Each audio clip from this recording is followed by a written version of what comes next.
இன்றைக்கி ஒரு awareness video தான். என்ன மாதிரி நீங்களும் இருந்துட வேண்டான்றதுக்காக இந்த வீடியோ ஷேர் பண்ணணும்னு தோணுச்சு. அதனால தான் ஷேர் பண்ணுறேன். என்னாச்சுதுன்னா, போன வெனஸ்டே வந்து ஹஸ்பண்டுக்கு கையில் ஒரு கிளாஸ் பீஸ் வந்து கட் பண்ணி விட்டுடுச்சு. அது வந்து நார்மலான ஒரு தண்ணி குடிக்கிற ஒரு கப்பு தான், கிளாஸ் கப்பு. அது கீழே விழ போச்சுது.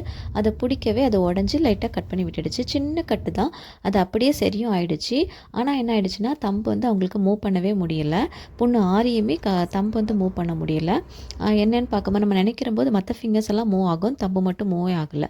அப்போ ஆனால் 7 days ஆகிடுச்சு. அவங்க வந்து ஜிபியில் போய் காமிக்க போகிறப்போ தான் அவங்க வந்து இது ரொம்ப எமர்ஜென்சின்னு சொல்லிட்டு உடனே ஏஎன்இ போக சொன்னாங்க. ஏஎன்இ போகிறப்போ டாக்டர் தான் இதோட கிரிட்டிக்கல் என்னன்றதே சொன்னாங்க.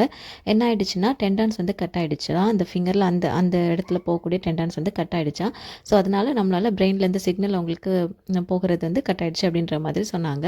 ஸோ உடனே அதை வந்து சர்ஜரி பண்ணி ஆகணும்னு சொல்லிட்டு டாக்டர் கோவமும் பட்டாங்க. 7 days இருந்ததுக்கே கோவப்பட்டாங்க. எமர்ஜென்சின்றதுனால உடனே சர்ஜரிக்கு என்னென்ன உண்டோ எல்லாமே ரெடியும் பண்ணி கொடுத்துட்டாங்க. இங்கே நம்ம டாக்டரை பார்க்குறதே கஷ்டம். பட் இந்த எமர்ஜென்சினால நெக்ஸ்ட் டே ஆப்ரேஷனுக்கு எல்லாமே ரெடி பண்ணியும் கொடுத்துட்டாங்க. நெக்ஸ்ட் டேயே சர்ஜரியும் நடந்துடுச்சு. அப்போ தான் எங்களுக்கு இதோட கிரிட்டிக்கல் என்னன்றது எங்களுக்கு புரிய வந்துச்சு. டாக்டர் சொல்லும் போது தான் எங்களுக்கே தெரிஞ்சிச்சு. அதுவும் இந்த விண்டரில் நம்மளோட பாடியெல்லாம் கொஞ்சம் இதாக இருக்கும் இல்லையா. ஸோ அதனால தான் சீக்கிரமாக கட் ஆகிடுச்சு. உங்களுக்கும் இந்த மாதிரி ஆயிடுச்சுன்னா உடனே ஹாஸ்பிட்டல் போயிருங்க.